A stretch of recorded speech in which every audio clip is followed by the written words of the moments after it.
Now we get to the third portion, which is looking at solid solutes. And there's actually a number of equations for solid solutes where we're going to look at vapor pressure of solution. We're going to look at melting point, boiling points, and osmotic pressure. So there's quite a bit more in terms of equations with our solid solutes as opposed to liquid and gas solutes, where we actually only found one. To begin with solid solutes, what we first have to understand is the Vant Hoff factor. And basically, this is a correction for ionic solutes.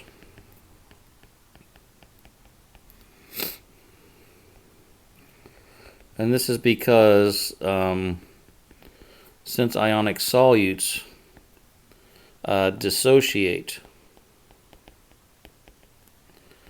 upon going into solution.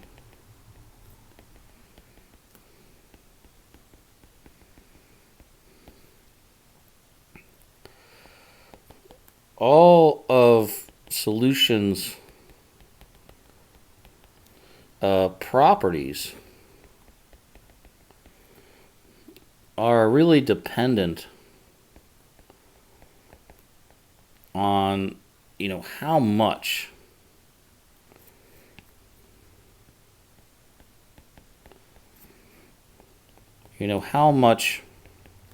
solute is dissolved in solution.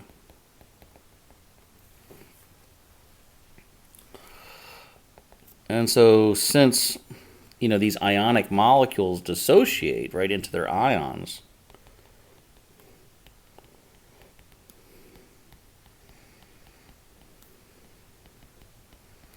since they dissociate into their ions, there has to be a correction factor for it.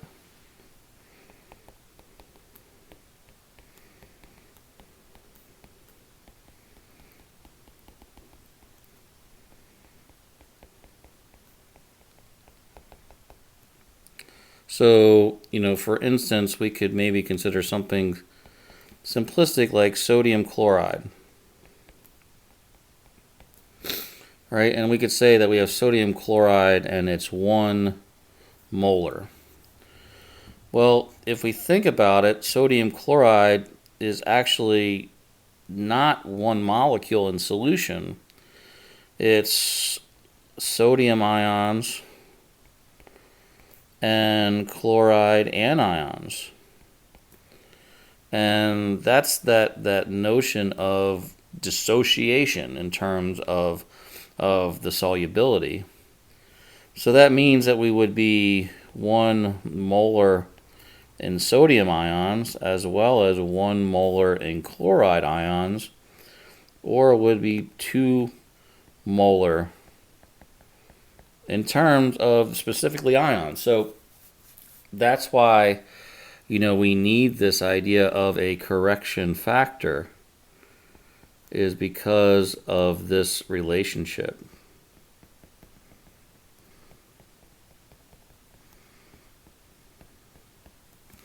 And that's what the Vant Hoff really describes. So the Vant Hoff factor is equal to little I. And it is simply the number of ions produced upon the ionic dissociation.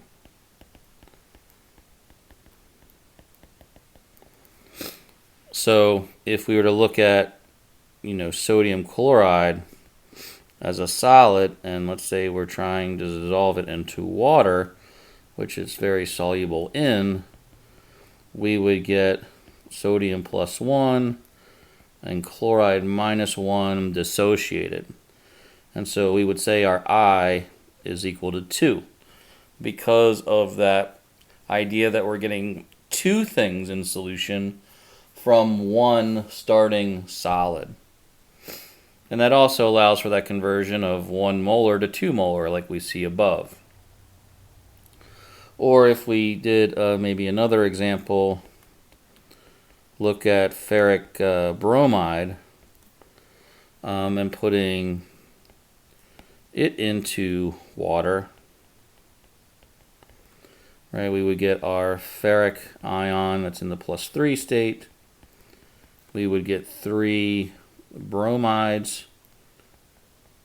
in that anionic state, and so that means I would be equal to 4 now as a result. So that's this correction factor, and I start with this because we're going to see this popping up in a lot of equations that we're now going to get into. So that's the Vant-Hoff factor, and we'll talk more about it with some examples in a little while.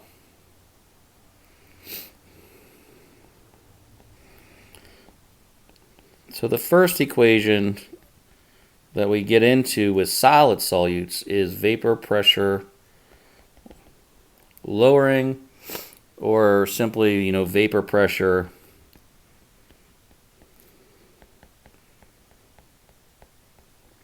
of solution.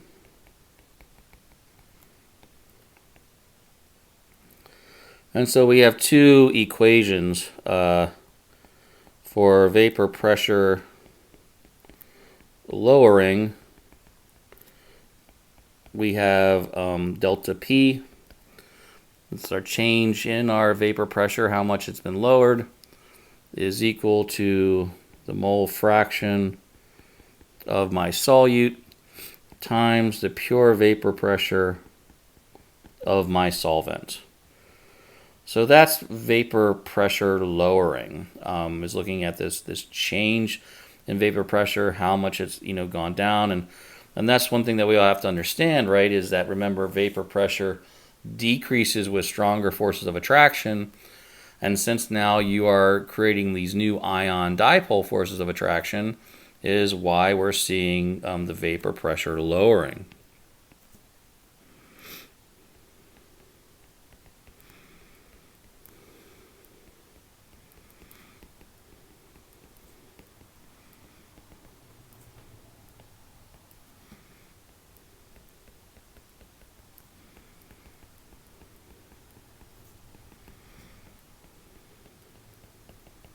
So we always observe that particular process. It's kind of tricky, but the mole fraction is where we find I actually therein. I times the moles of solute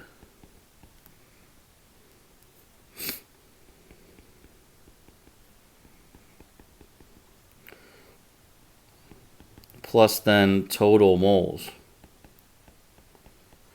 So here, we could have an I, greater than 1 if ionic molecule. And we could have if I equal to 1 if a, molecular solid, or a covalent type of solid instead of an ionic solid. So it would really depend. Again, I, remember, is a correction factor. So molecular solids don't dissociate, so that's why we don't need to worry about it in terms of them. So that's one equation that we have, is vapor pressure lowering. The other one, which is really the same expression as above, is simply just the vapor pressure of solution. And so that's equal to, the pressure of my solution is equal to then the mole fraction of my solvent times the pure vapor pressure of my solvent, in terms of, pretty much kind of like Raoult's law, except we only have one liquid now. So Raoult's law had two liquids. Here we only have one. So that's why we only have one vapor pressure of solvent within the expression.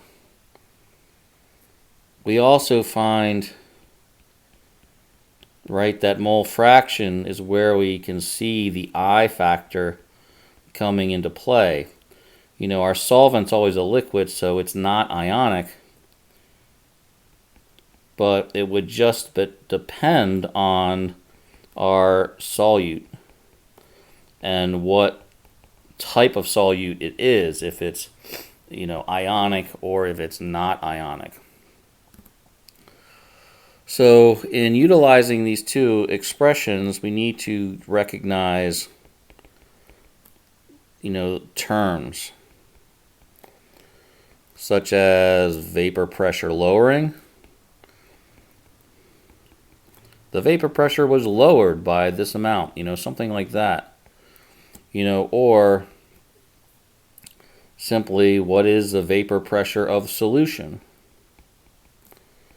So, those are going to be helpful in pointing out which equation we want to use as far as, 1 or 2 for these vapor pressure expressions.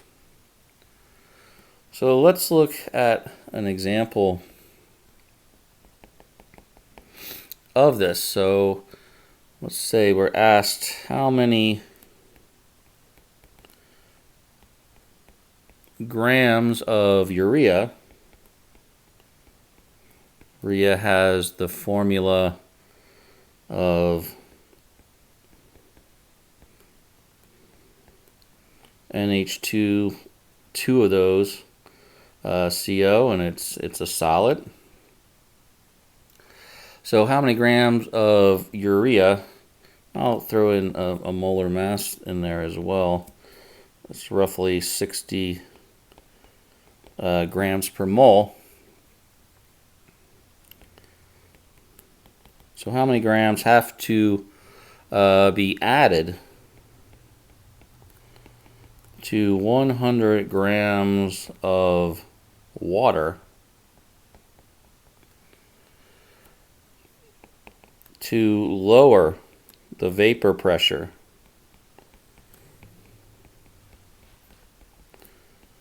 by 1 millimeter of mercury at 25 degrees Celsius. The vapor pressure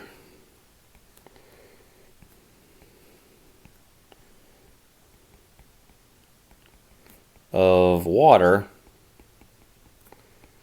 at 25 degrees Celsius is 23.8 millimeters of mercury. And so we need to utilize this information to figure out how many grams of urea we have now as a result of these observations. So when I begin, I kind of look at the phase, right? I see, oh, I'm talking about a solid solute. So I immediately start to think about I. And if we look at our molecule, this is a covalent molecule. I don't see a metal within the structure.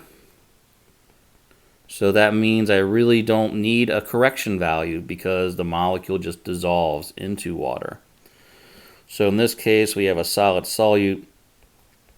I is 1 because we have a covalent solid. or molecular solid, as they say. The next thing I see is to lower the vapor pressure. And so that's immediately now pointing me to this expression for the delta P. So we would be using this expression to solve at some point in time, right, our mass of urea. So what other information do they give us? Well, they tell us what that vapor pressure lowering actually is. That's our delta P, the 1 millimeter of mercury. They also tell us the vapor pressure of the water. So that is our pure vapor pressure. Let's call it the solvent. The temperatures, remember, are just relating vapor pressure so that they're all, relatable to one another, because vapor pressure does change with temperature. And somehow we have to figure out grams of this molecule. So where could we find grams of urea? Well, I know that if I was looking for mass of the urea, I could get to it if I knew moles of the urea. And where can I find that mole value? I can find it within my mole fraction. So if we expand out on that mole fraction, we would have I times moles of urea, which is our solute, over now total moles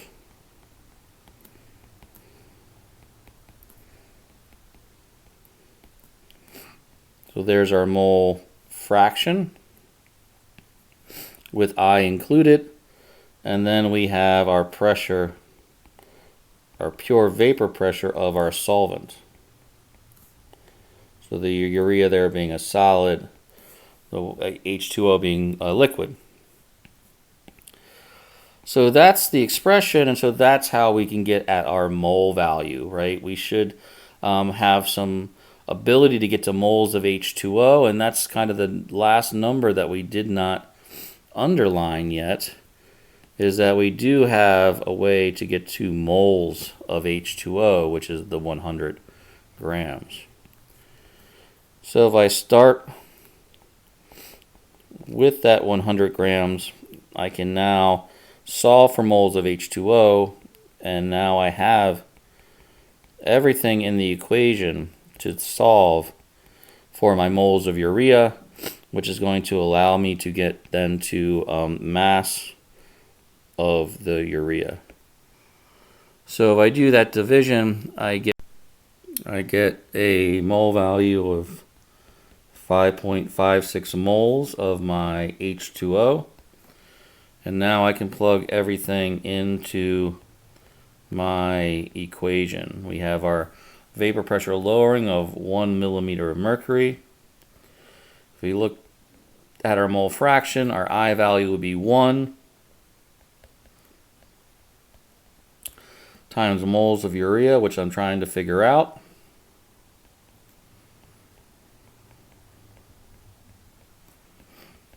And I would then have 5.56 moles for my H2O there as well. And then the pure vapor pressure, which was given to me as the 23.8 millimeters of mercury. So if I'm just slow and stepwise, divide over my 23.8, my millimeters of mercury cancel out, and I get 0.042 is equal to moles of urea. We can call that X moles if we want to.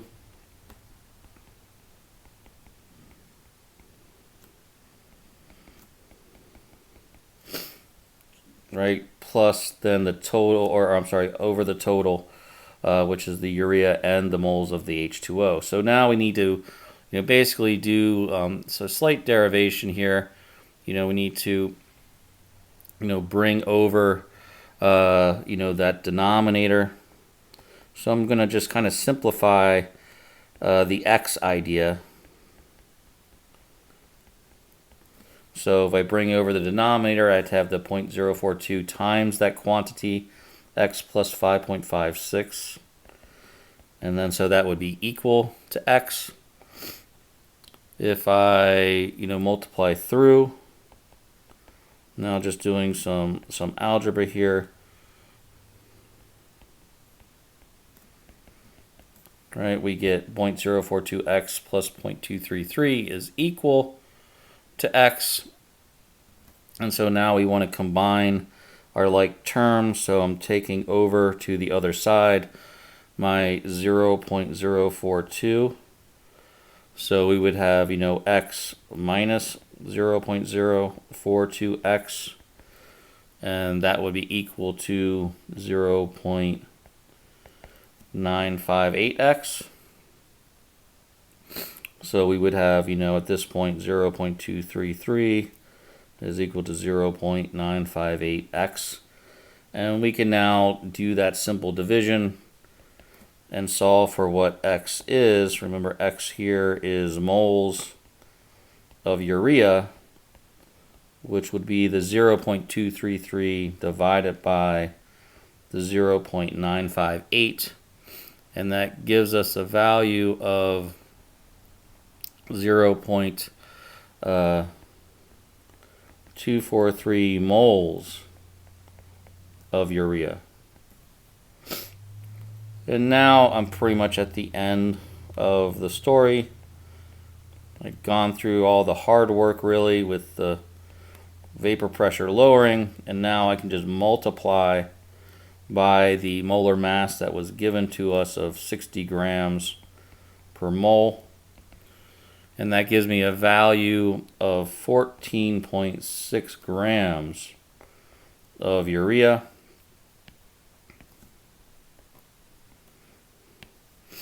And so that's our final answer. And so this, when dissolved in 100 grams of water,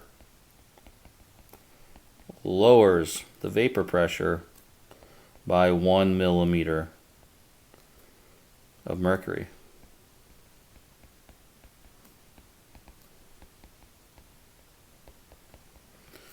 So that's the idea of vapor pressure lowering, or just simply the idea of the vapor pressure of a solution based on the idea that our solute is now a solid material. The next equation that we see is really, I like to combine into, there's really two of them here, but both are really kind of talking about the same thing. So we have boiling point elevation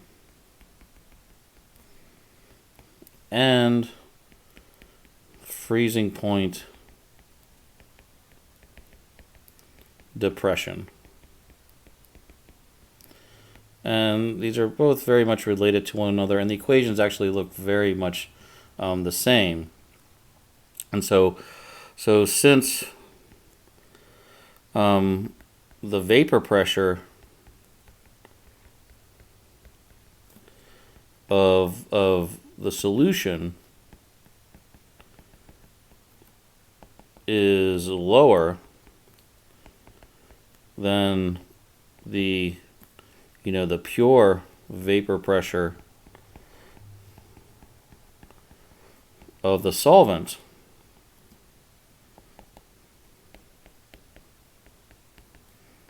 means that the boiling point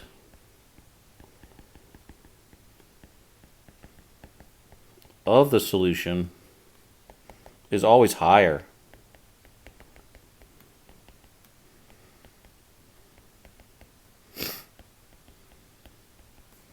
than the other boiling point, or than the boiling point of the solvent. Remember, there's that relationship between vapor pressure and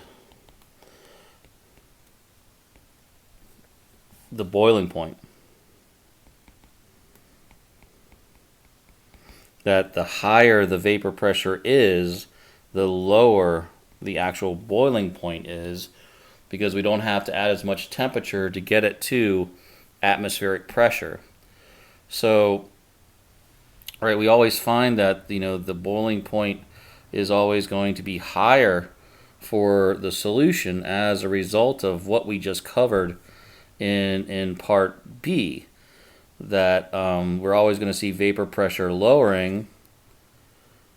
So that means we're always going to see the solution boiling point to be always higher, right? And so that's that idea of elevation. Right, another way to kind of conceptualize it is, you know, it takes more energy to, you know, get to boiling due to stronger forces of attraction in solution.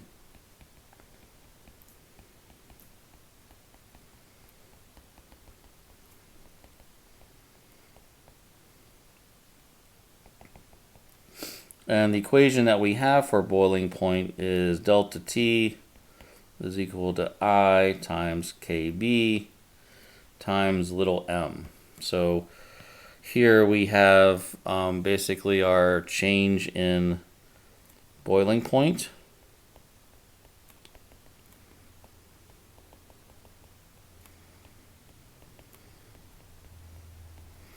We find that this is in degrees Celsius for these types of solubility expressions for solid solutes.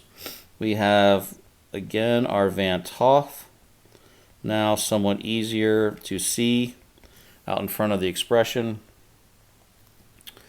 Here is what's known as our Molality boiling point constant.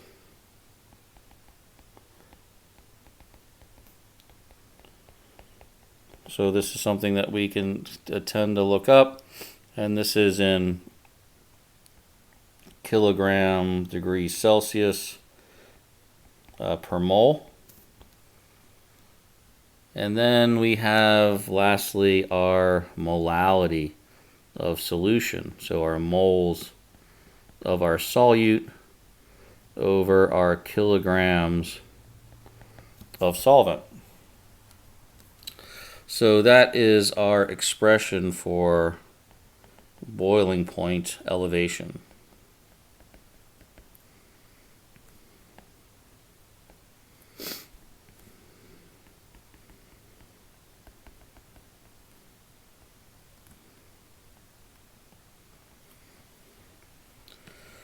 So that's one form of the boiling point, and then we have the other form, which is then our melting point. And so what we find is that the melting point of a solution, and I apologize, let's change that. The freezing point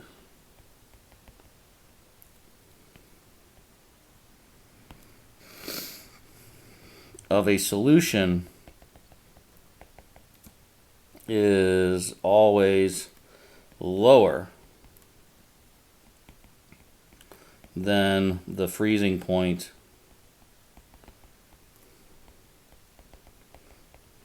of the solvent alone.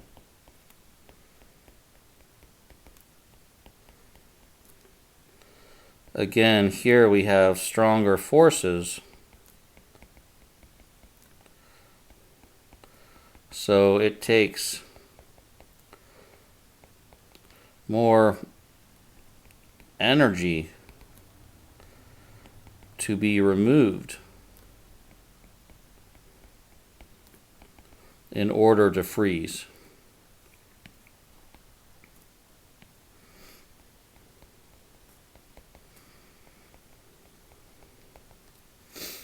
So that's why we always then have that idea of then freezing point depression.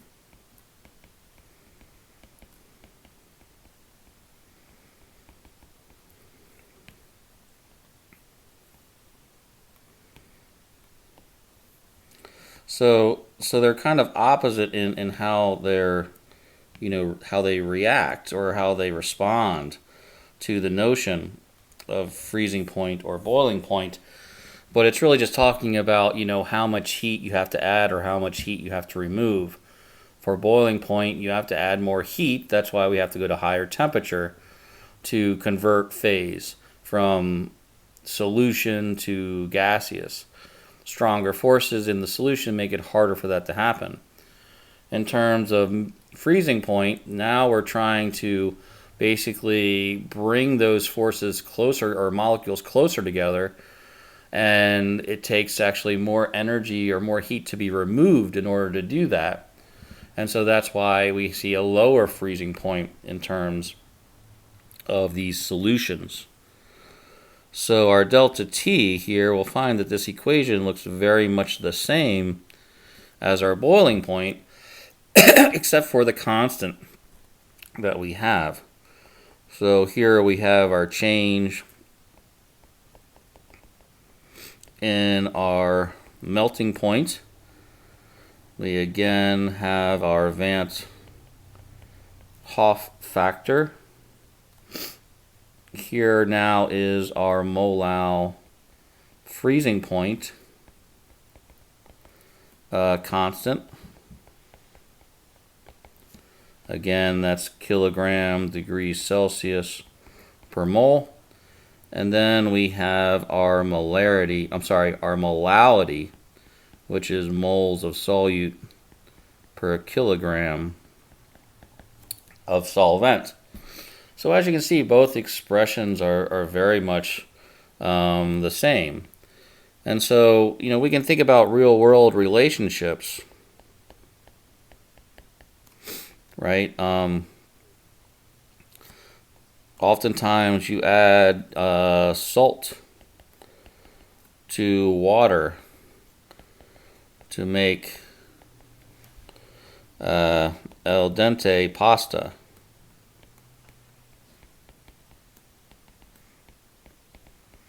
Why do we do that? Well, because now we have sodium chloride in water, our boiling point is higher.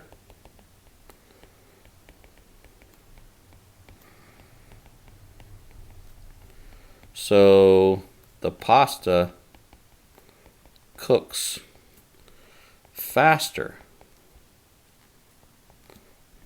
since it is at a higher temperature.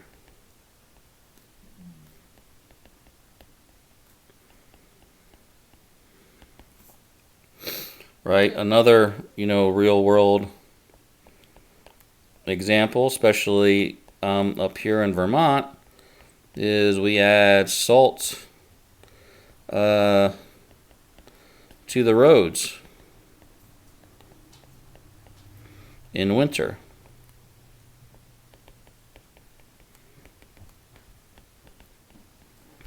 Why? Well, again, sodium chloride in H2O, right? Now our freezing point is lower. So traveling in winter is safer.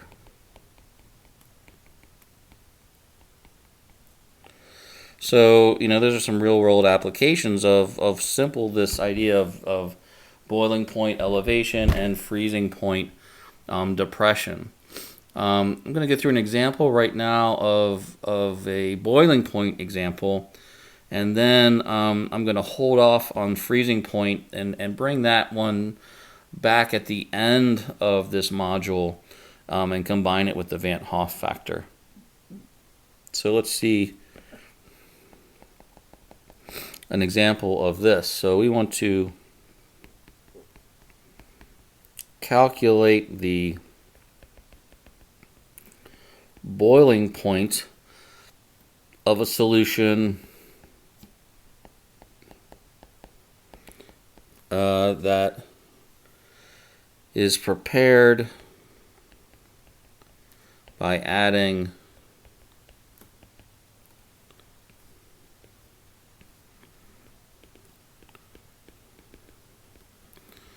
28.2 grams of DDT. DDT has this formula of C20H15Cl3, and it's a solid, and it has a molar mass of 361.3 grams per mole. So we want to calculate the boiling point of a solution as prepared by adding 28.2 grams of DDT to 342 grams of chloroform, or our trichloromethane, which is our solvent. It has a Kb equal to 3.63 kilogram degrees Celsius per mole, and it also has a normal boiling point equal to 61.9 degrees Celsius. So using all that information, we should be able to calculate the boiling point of the solution. So, and that's kind of where things begin, right? There's your terms that we're looking for. You know, we see the notion of boiling point. There's only one equation that talks about this, and that's our boiling point elevation equation. So that's the expression that we want to be using. If we kind of read on a little bit further, we see that we have this molecule DDT. DDT is a covalent molecule, so that means our I is equal to 1. So we have a covalent solid. Our Kb has been given to us, so we already know what that value is.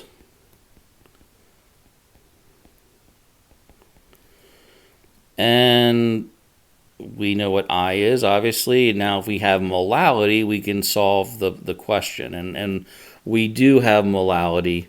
We can get at grams of DDT, so that means we can get to moles of DDT. And then from our liquid here, we can get to our kilograms of solvent using that. So we have all the tools, namely to get to where we need to be. So we would need to do a calculation of the molality, and so we would have to really start there with our moles of DDT. We have the 28.2 grams of the molecule. We would be dividing by the molar mass provided, which is 361.3 grams of the DDT for every mole.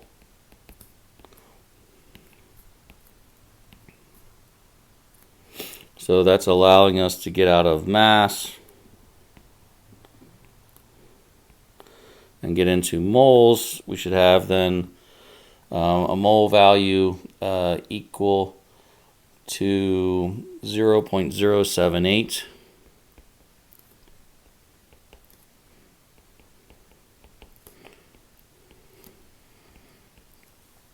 So there's one piece of it. And so now we can get at the molality of the DDT by taking that mole value and dividing it by our kilogram value for our solvent, namely the CHCl3. And so we get a molality then equal to 0.228.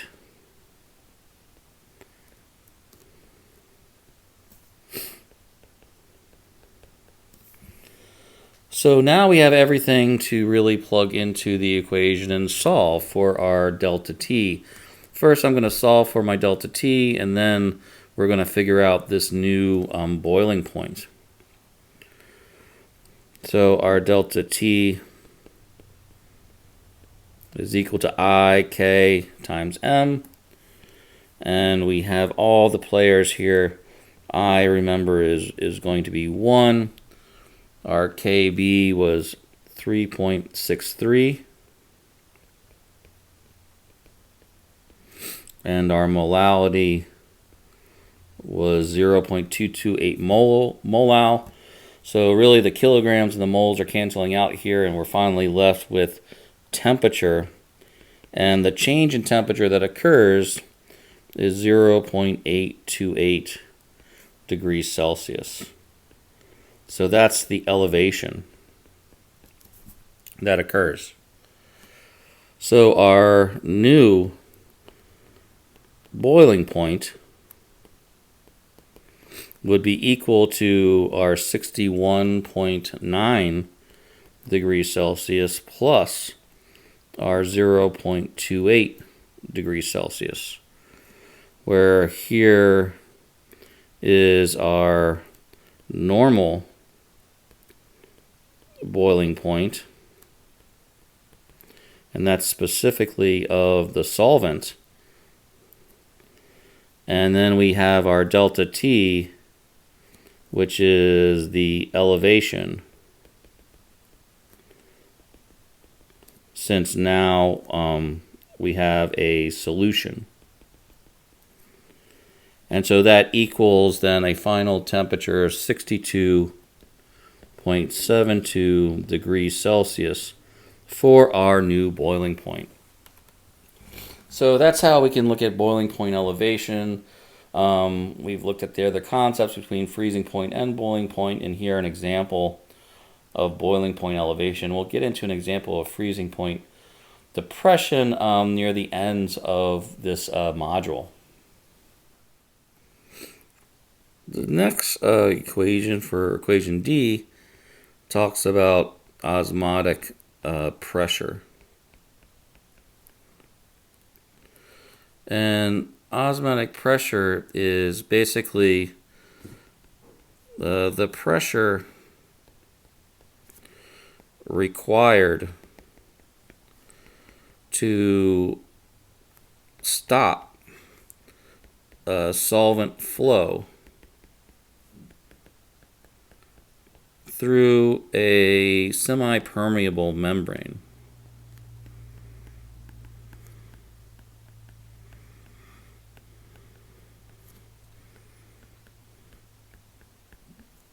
An example would be a cell wall in terms of a semi-permeable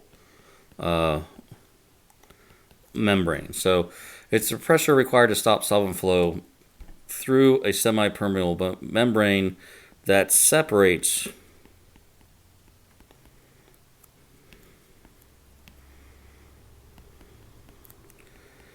two solutions of differing or different concentrations.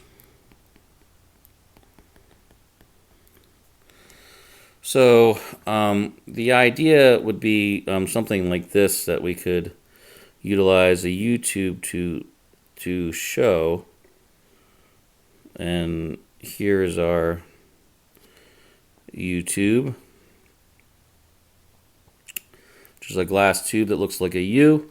In the middle here, we have our membrane. So here is the semi-permeable membrane. And this is, allows for solvent flow. And then we could say that we have, two solutions of equal heights. And on one side we have 6.0 molar sodium chloride, while on the other side we say we have 1 molar sodium chloride in the aqueous state. So what we see here is there's actually a difference in vapor pressures. If we consider the two, the vapor pressure for the 6 molar sodium chloride compared to the vapor pressure for the 1 molar sodium chloride, right, is this relationship that we have, a lower vapor pressure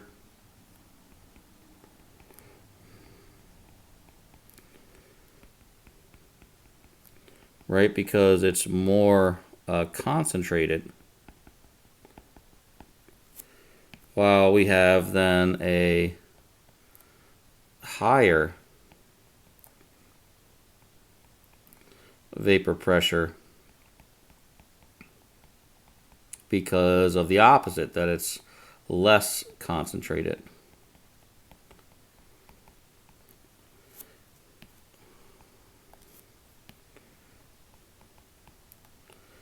So we could say that we have, this vapor pressure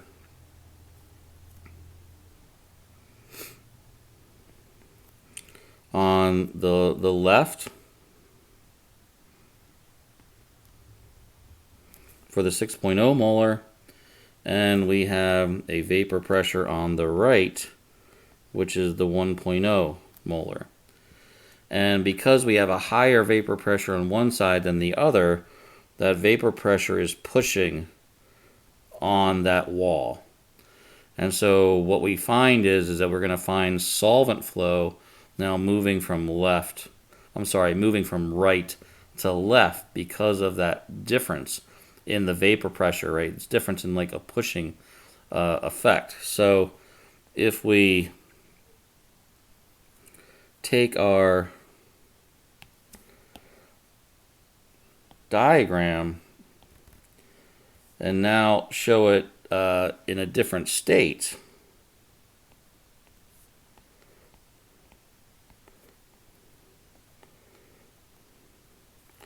what we would find is that the water level on one side would now be significantly lower compared to the other side.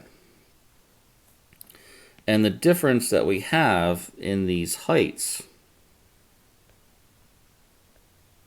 of water is known as osmotic pressure. And what actually happens is that these pressures then actually equilibrate. That our pressure on the left is then going to be equal to our vapor pressure on the right. And we could also say that now we have really equal concentrations, because now solvent flow has stopped because we have equal concentrations, meaning we have equal vapor pressures. And so that change that we see is a result of osmotic pressure, right, and this difference in vapor pressure of solution. So at the very top, we see the levels of water are equal. However, the vapor pressure on the right is higher than the vapor pressure on the left. That higher vapor pressure pushes the solvent through the semipermeable membrane, thus raising the solvent level on the left and causing it to become more dilute, and then also pushing on the solvent flow on the right, still remaining that same concentration until we get equal values. So that's when we then see osmotic pressure. So osmotic pressure is equal to pi, and it's equal to I MRT. So here is our osmotic pressure. It's in terms of atmospheres.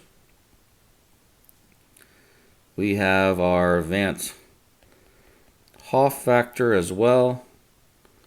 Here we have molarity.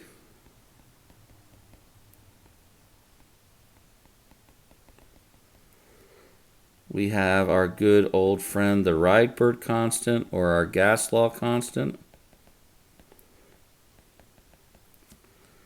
And then lastly, we have our temperature in Kelvin as a result of R. So that's the idea with osmotic pressure. It's not too tricky of an equation.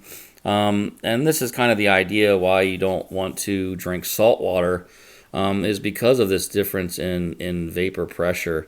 If you drink a lot of salt water, that means that you have a lower vapor pressure on the outside of your cell than on the inside of your cell. And so that just sucks all the water out of your cells, causing dehydration, right? So that's why we don't want to drink salt water, is because of this particular process. Let's look at an example of this and maybe see a new way of accessing material.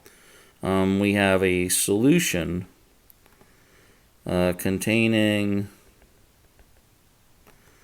4.68 grams of hemoglobin.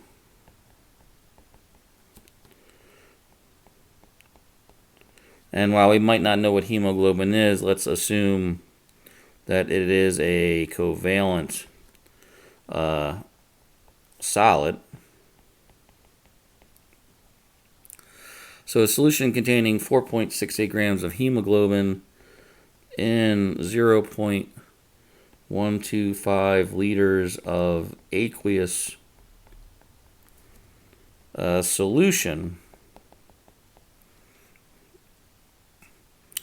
has basically an osmotic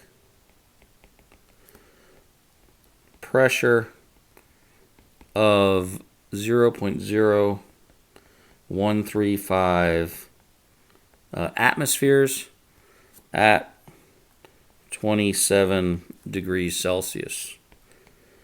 We want to calculate the molar mass of the hemoglobin.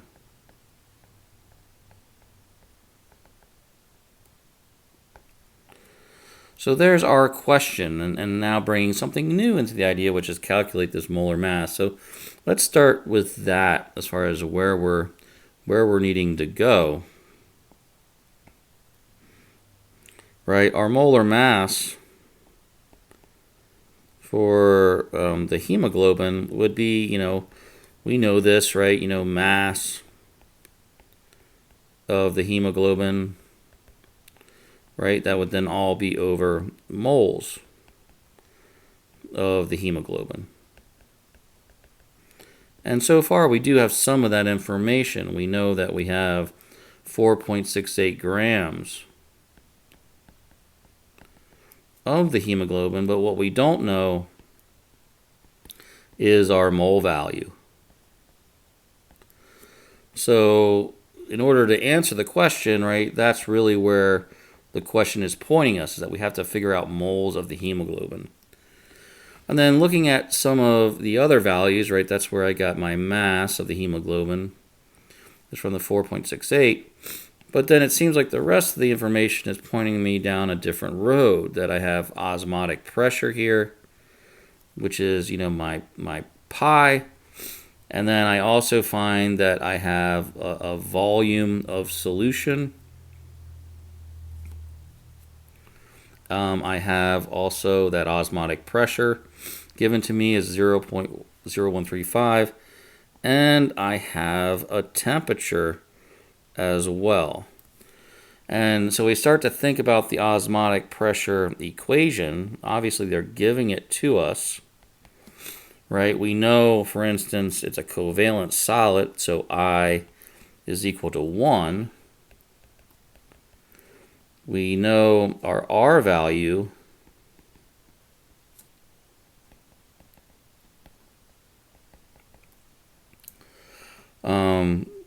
we know our temperature, which would be 273 plus 27 degrees Celsius, or we would be looking at a temperature of 300 Kelvin. And we know what our osmotic pressure is, 0.0135 atmospheres. So really what we're missing is our molarity. And again, there's where we find that X value for the hemoglobin, that we have X moles of the hemoglobin, and we actually know the volume of the solution is 0.125. So basically I can use everything I have here, plugging into my osmotic pressure equation. That's going to be really the first step to the process. And then the second step is getting to solve for the molar mass of the molecule. So now I can plug my values in. So we're starting with our osmotic pressure equation. And so now I'm just entering the values that we have above. The 0.0135 atmospheres. Our I is equal to 1. We would have, X moles for the numerator of our molarity over our 0.125 liters.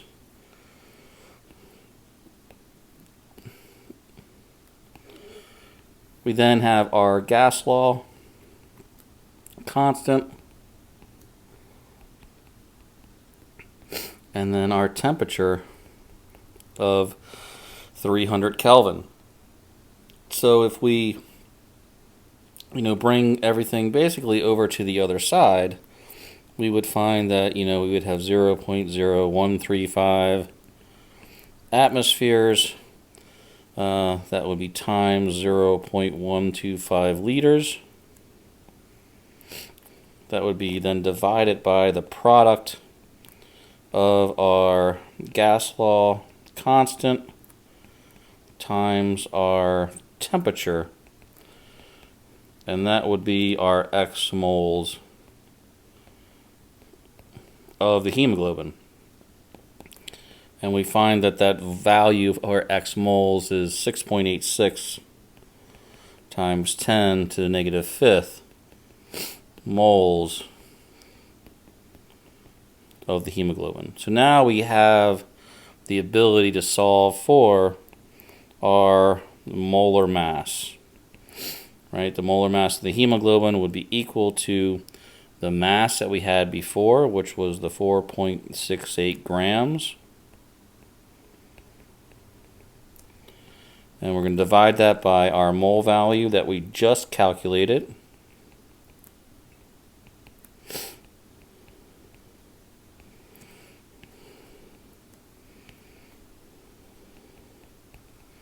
And so we end up with a value of 68,224 grams per mole for the molar mass of our hemoglobin. Now that might sound like a really large value for molar mass. I mean, we tend to deal with smaller molar masses for sure, but hemoglobin is actually a very large molecule present in our bloodstream, has a very large molecular formula, and so this is actually, kind of the norm when we get into more biological systems such as enzymes and proteins.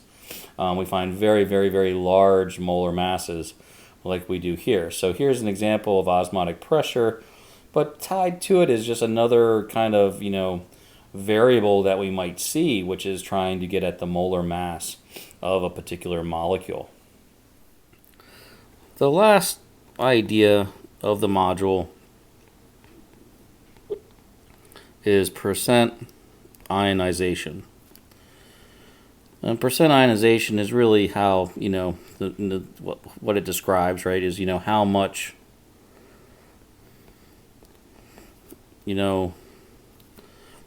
of an ionic solid dissociated, or, the other term for that would be ionized,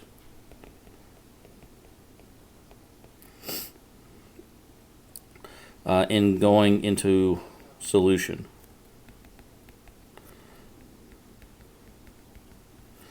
So we have now kind of two ideas we have to bring together.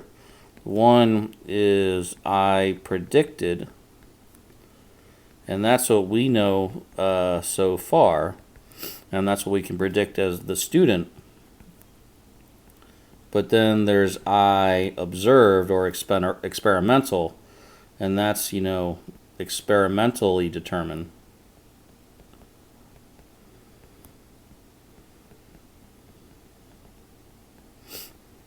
The problem that we find is that, I predicted is never equal to I observed. And in fact, I predicted is always going to be greater than your I observed. So even though we throw, sodium chloride into water, we see the salt crystals dissolve, or they go into solution, we create a homogeneous solution. If we were to get onto the molecular level, we would actually still find some of the sodium and the chlorine hooked up to one another. I mean, it's very minuscule, so we can't visually see it like we visually see it as a homogeneous solution.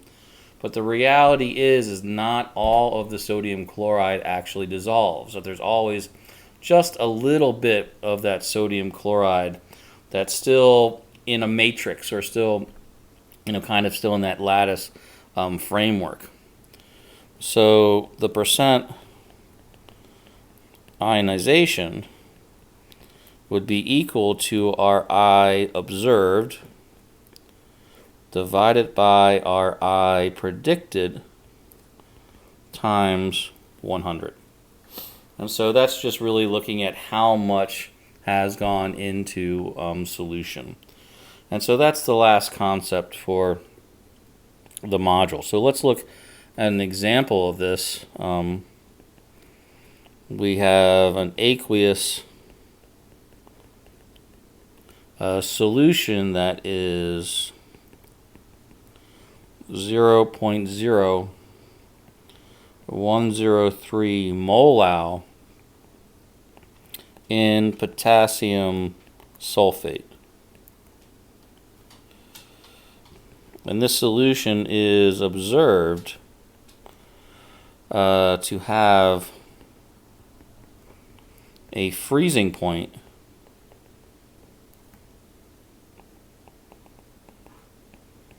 of negative 0.05 degrees Celsius.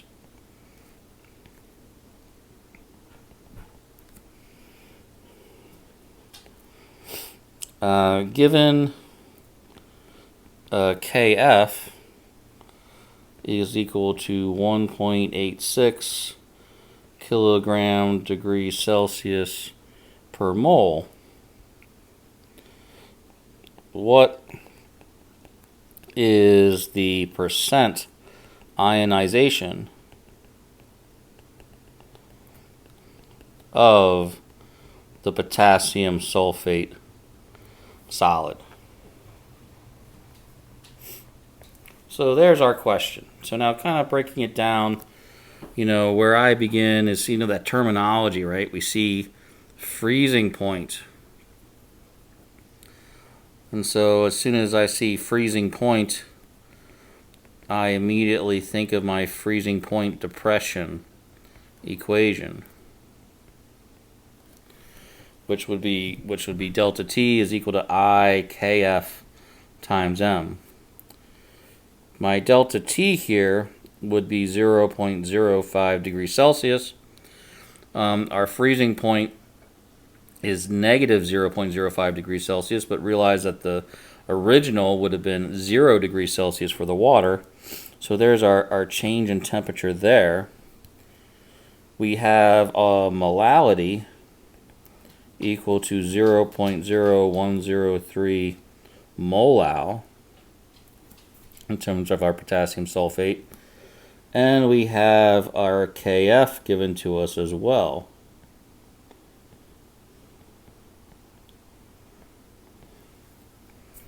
So if you look at this, we have, all the variables